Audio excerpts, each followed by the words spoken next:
Hey, by the way, I wanted to ask you, and if you've covered this on the show, then we can skip right over it. But all these crypto banks that are coming out now where they're like, give us all of your Bitcoin and we'll pay you interest in Bitcoin. Have you covered this? I haven't talked about it, no. So maybe it's a good idea. Do you know about this? Because I barely do. I just know people keep recommending it. And I'm like, this is like giving money to a bank in like Panama, or maybe not Panama, or maybe in like the Honduras, where you're just like, oh, they're giving me a really good deal and a really good interest rate. And then you come back a month later and it's like, we're closed. And you have all my money. What do you mean you're closed? Where do I get my money? And it's like, oh, the guy who ran it is a guy who's behind a shell company in Cayman. So good luck getting your Bitcoin back, dude. Well, that's actually one of the things I was talking about when I said I felt like my morals are being compromised by the crypto scene, because I came into this because of financial sovereignty. Like Bitcoin is owning your own keys, and owning your Bitcoin is the one way that you can have real sovereignty and own your own wealth without any middlemen, right? Without a bank in the way or the government in the way or some company in the way that can censor you or get involved in your transactions or even know what you're transacting. Oh, dude, I got a story about that. We'll come back to it. Chase took some of my money for, I'm getting fired up. Anyway, yeah, so I didn't mean to interrupt you here, but I guess you articulated my point better than I would have, which is not only could it be fly by night, but if I'm buying cryptocurrency partially because of financial sovereignty and also because I'm an idiot who had FOMO and just spent way too much money on crypto, but hey, it worked out. Why would I then put a shadier, less stable company between me and my funds when it's like,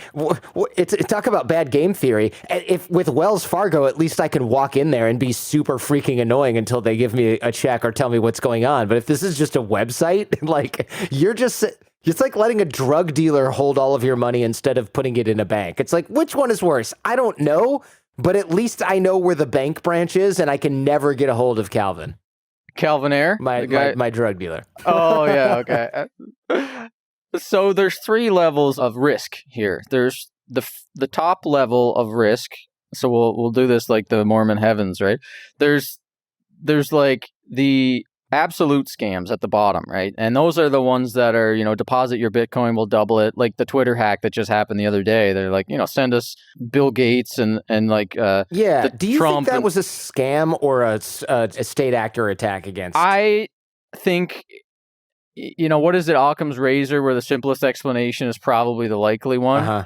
I think it was likely some young person in their 20s or something that figured out access to the Twitter user management tool, and they started by sending out a tweet from a crypto account saying, like, trying to scam Bitcoin as a joke, and then they realized they had access to all the blue checks, and they started with crypto, and then they went to the bigger crypto accounts, and they went to the regular celebrities, and then Trump and all that. So I do think that it was just a young kid like screwing around trying to get some Bitcoin like for the lulls. I don't think it was a state level attack unless they're very sophisticated and made it seem like they were so dumb that they were trying to scam Bitcoin. So you just totally changed my mind on this, because I at first was like, these are state actors, But now I heard that they bribed somebody inside Twitter to get access. So that's possibly a thing. But if they started with crypto accounts and then they just worked their way up the chain, that sort of confirms what I had thought before I had heard about what I thought was a complex attack, but turned out to just be a bribe to somebody, from what I understand. Because you're right, you don't start with crypto accounts and scam Bitcoin and then go to the top accounts and scam Bitcoin if you don't just want some dang Bitcoin. You could, I thought, they're testing vulnerabilities, they're trying to do something to destabilize these personalities. But if they started with small time crypto accounts, yeah, these are people that just worked on their scam and then went, who's got the most followers and the most news attention right now? Oh, right. Joe Biden. And people go, why didn't they do it with Trump's account? Well, because they don't want the Secret Service coming after them or the NSA for attacking the president or the office of the president. They went to the next best thing. I thought Trump actually did tweet, so they didn't do Trump. I heard that they did not, but that could be erroneous. I didn't look into it too much. I mean, I think you're right. It seems like you're right. There's probably some young people who thought they were going to get a couple $1 million in Bitcoin or whatever. Or even just young people who were just screwing around, just having fun, like, oh, look, we got access to this, all the biggest accounts. It's a thrill. It's a rush. It's the same as when we were like 13-year-old kids trying to like get people to install the NetBus. teddy bear app and the NetBus, yeah, and just for the fun of it. Like, you didn't have malicious intent when you're young and doing this. You're just screwing around. And I can even rationalize it as, because it's bad that they scammed money from people, but you could even rationalize that as just some dumb kid that doesn't value things yet. Sure. Like, if it was a young kid, they just maybe don't value hard-earned money or whatever, and they just think this is magic internet money, people are going to send it to me. Like, why not? It's just a fun joke. But we'll see. Well, federal crime now, and then also, can't they look at the ledger for Bitcoin and sort of track this, or can you sort of launder Bitcoin? I've heard you can do both, but I don't know how accurate that is. Bitcoin is transparent. It's a transparent ledger. So if you do something that's like this level stupid, the courts are going to go after the IP records of the internet provider. And like, anytime that Bitcoin moves to any exchange, the exchanges are going to be giving all the information to the FBI and everything. There's no way, I don't think, that those people can actually get that Bitcoin to dollars safely. But like, if you're just buying marijuana off a darknet or something like that, you know, the judge is not, the cops are not going to go after a judge to get a warrant for your IP address logs if you're just buying $50 worth of pot or something off a dark market. Right. Could you transfer this to a Russian ledger or something, or a Chinese exchange or something like that? Yeah, you could peer-to-peer swap it with somebody in another jurisdiction that doesn't respect the U.S. laws, or like a North Korean or something like that doesn't respect the U.S. sanctions. Like, but then if they ever find out who did it and they're getting that deep in it, then they're going to get shit. You're right. That's even more dangerous to transfer it to a sanctioned country. I mean, you could probably. There are countries that aren't sanctioned that don't respect U.S. banking laws. Like, I would imagine you could bring this to Singapore or something like that, or Macau, and then you could take it out in cash. What was it, like 15 Bitcoin or something in the end that they got? I mean, that's such jack squat money. Yeah, they might as well just sit on it for 20 years and just I think get back to life. Last I read, they only got like $100,000, but that was early in the day of the hack. That said, it was a pretty obvious bungle in so many ways that it's like, how many people are going to have a 10,000, or whatever dollar Bitcoin to flip at what is so obviously a Joe Biden hacked Twitter, and immediately made the New York Times like front page of the website within hours. Like, somebody would have looked at that. I'm sure people flipped them a few $100, but sophisticated actors with a lot of money probably didn't. So we'll go back, because that's the first layer scam. There's scams like that, and then there's also scams that are more sophisticated. They'll create fake accounts and advertise on YouTube. I've been seeing people advertising on YouTube that Elon Musk is giving Bitcoin away in this bank, this Bitcoin scam? bank. And that's the same scam. Similar scam. This has been around since 2017. During the bubble in 2017, people started doing a little bit of like a bot farming, crypto scamming on Twitter, and they would post an address and say, first they'd make up some reason to say, oh, if you deposit, we'll double your Bitcoin or your Ethereum or whatever the cryptocurrency was, or we'll give you 5% a day or something like that. And it's just FOMO, and it's taking advantage of people who are easily duped, and people fall for it. And then they started doing when the 0-day exploits got leaked that the NSA were keeping secret in 2017, people started making ransomware and exploiting 0-day exploits, locking everybody's files up, like hospitals and all that stuff. Yeah, I remember that. Was that the WannaCry ransomware? I think WannaCry, yeah. Yeah. And it was this 0-day exploit that the NSA had that they just weren't telling Microsoft or anybody about. And it was super dangerous for them to not disclose that they had these 0-day exploits, and then somebody leaked it. So they got hacked, the NSA got hacked, and hackers leaked it. They wanted to get $1 million, I think it was, in Bitcoin, otherwise they're going to release it. Nobody paid, so they released it. And then people started making all these ransomwares, and that's when you get like, that's also scam, right? That's like sophisticated scams. That also seems suspicious to me, because who the hell goes, I want $1 million? It reminds me of Dr. Evil. Dr. Evil. We're going to ask Microsoft, this like, I don't know, $70 billion company or whatever it's worth.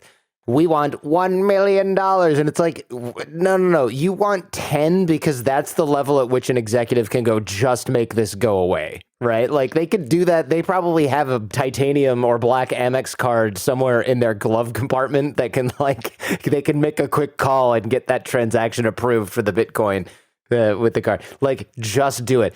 So asking for $1 million, that's so silly to me. Well, what they did was they just put up an address and they were just like, they were pretty much talking to the government and they were saying, give us $1 million. They don't care who it was. It wasn't like Microsoft had to pay. Or they just said, we want $1 million for this Bitcoin address. Otherwise, this stuff is getting dropped. And it did drop. And then it was funny because Microsoft had stealth released a patch about a week before. So Microsoft was in on it somehow. They knew. They got the information somehow that this was about to happen. And they, who knows? It was, NSA probably had to go, so here's the thing. Right. And you should fix this immediately because otherwise it's going to be a massive problem. And they were like, great, stealth patch. Yeah. By then, NSA already knew the cat was out of the bag. And most people don't update their software, so it was affecting a lot of like businesses and stuff. But in 2017, a lot of the scammy stuff started to happen. And then in 2019, you probably got these spam emails. It's like, these email bot farms, whatever, just started mass sending out emails saying like, "Oh, we caught you masturbating on camera, and we need to get some money. Otherwise, we're gonna release this to all your contacts." I know. I got a lot of friends being like, "Hey, can I call you?" And I'm like, "Why?" And I go, and after a while, I started to realize the people who would, so they would go, "Can I call you? This is kind of important," and then they'd be like, "So this is really embarrassing, but we've been friends for years," and they would tell me all about what was going on, and I was like, relax, dude. You're safe. This is a scam. Not real. It's not real. Yeah. And like they were like, "Are you sure? Are you sure?" And I'm like, dude, it was effective. It was really effective because people were really like, emotionally manipulative. Like I had buddies that were like, "Okay, I mean, real talk. If you found out that I watched," and they would like list off the types of porn, and would you be weirded out by that? And I was like, "Your secret's safe with me that you like, like cosplay." Specifically Asian feline cosplay porn. Like, I'm fine with that. I don't think anyone's going to believe it anyway. And they're like, cool. That's what I was kind of hoping. Meanwhile, I'm like, it's a prank. You don't have to tell me all the weird shit you've watched in the last like 90 days. What I would do actually is because I would get one of those every week and I would look at the Bitcoin address and I'd see people are sending Bitcoins in there. It's unfortunate. Like people get scammed so easily. And I would get people start to message me, be like, "Hey, I need to buy $100 of Bitcoin off you." And I'm like, Yeah, like, oh, really? Why's that? Tell me why. You kind of understand why when this spammy trend is happening. Is that still going, I wonder? Are people still doing it? It is, and people are still falling for it. And the other big one, too, is the CRA IRS scam, where they'll call you with a robocall saying, "You are about to be arrested for not paying your taxes. Please pay us in the Bitcoin." Yeah, go to Target and buy gift cards to pay your taxes to the IRS. Like, what? No. My sister actually called me up in a panic, thinking she was about to be arrested. That's sad. And she was anxious and like seriously, she had just gotten back from a trip. She's a documentary filmmaker, and she just got back from a trip from this like remote island where she was filming these wild horses and stuff. And this a scientist, I think she's a botanist or something. She's lived there for 25 years and doesn't leave the island. There's no internet. There's nothing there. Oh, so she's not up on all this like crap. No, my sister went to the island to film. Oh, got it. Woman. Oh, okay. I thought your sister was. I was like, your whole family is sort of unique people, huh? No, she went to film this woman, and she was away for a month. Got it. And then when she got back, she had these messages from the CRA scammers saying that she owed her taxes. And the shitty thing is that she was actually under an audit at the time from the CRA.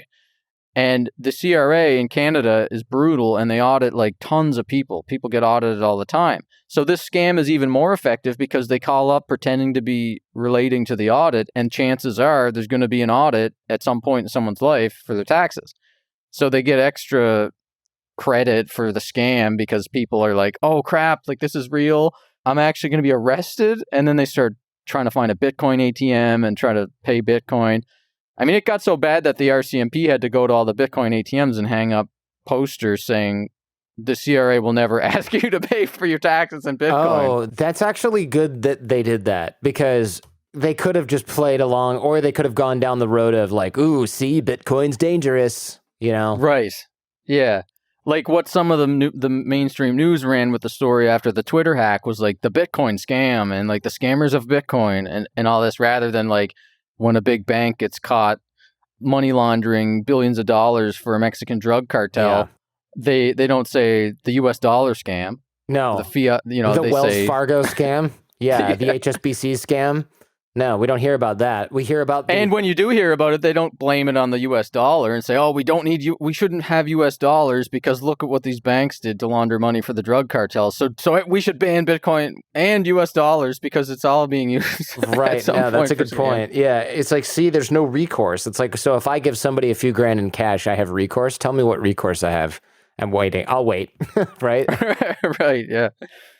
So those are like the obvious scams. That's not really related to Bitcoin banks, but some of it is. But then there's the crypto banks where you deposit your Ethereum or whatever. And this is the one that you're probably getting hit up on now, the DeFi banking stuff. And that's what really I felt morally compromised when I was participating in that stuff. Like, I was trying to make more Bitcoin, so I'm investing in things that aren't philosophically aligned. It's like, I want more Bitcoin, but this market is booming. I'm not just going to sit on my hands while all these people are investing in these things and getting crazy returns off it. So I want more Bitcoin. I'm going to invest in this too. And then it's just turned into like a total shit show. Anybody who was in this 2017 crypto investing stuff is wrecked for the most part if they held the stuff that they were investing in. Mm-hmm. But now it's like, I thought that the 2018-19 bear market actually proved that all this stuff was garbage and it was bad investments. But it's 3 years on and it's starting again, like the bubble's starting over, but with this banking stuff. Yeah, it's like they're trying to build banks on crypto and they're juicing the returns almost like these. It's almost like a scam. It's not quite a scam, but it's almost like a scam. And it's like, deposit your crypto into this DeFi protocol and you'll earn 50% annual interest on it. It's like, what the hell? Like, how does that make any sense? How are people falling for this? Yeah, that doesn't make any sense. And you're right, it is a tremendous return. I think it was like 10 or 12%. And I was like, a month? No, it's annualized, but that's better than an index fund for essentially what is savings of crypto, which makes no sense. I mean, it only works if crypto continues to appreciate at greater than the amount of the return. Well, okay, so then that's the level of least scammy, least risky. So there's like the most risky is just replying to some dude's tweet that says send Bitcoin to this address and we'll give you 50%. That's the most risky. Or, send Bitcoin to us. Otherwise, we're going to release all the videos we have of you. Yeah. That's a scam. But then there's super high risk, almost scam crypto banking stuff, which is VC funded companies. They have like 10, 20 million in the bank and they're trying to like make it appear like there's a return. So they're just paying for it out of their bank account.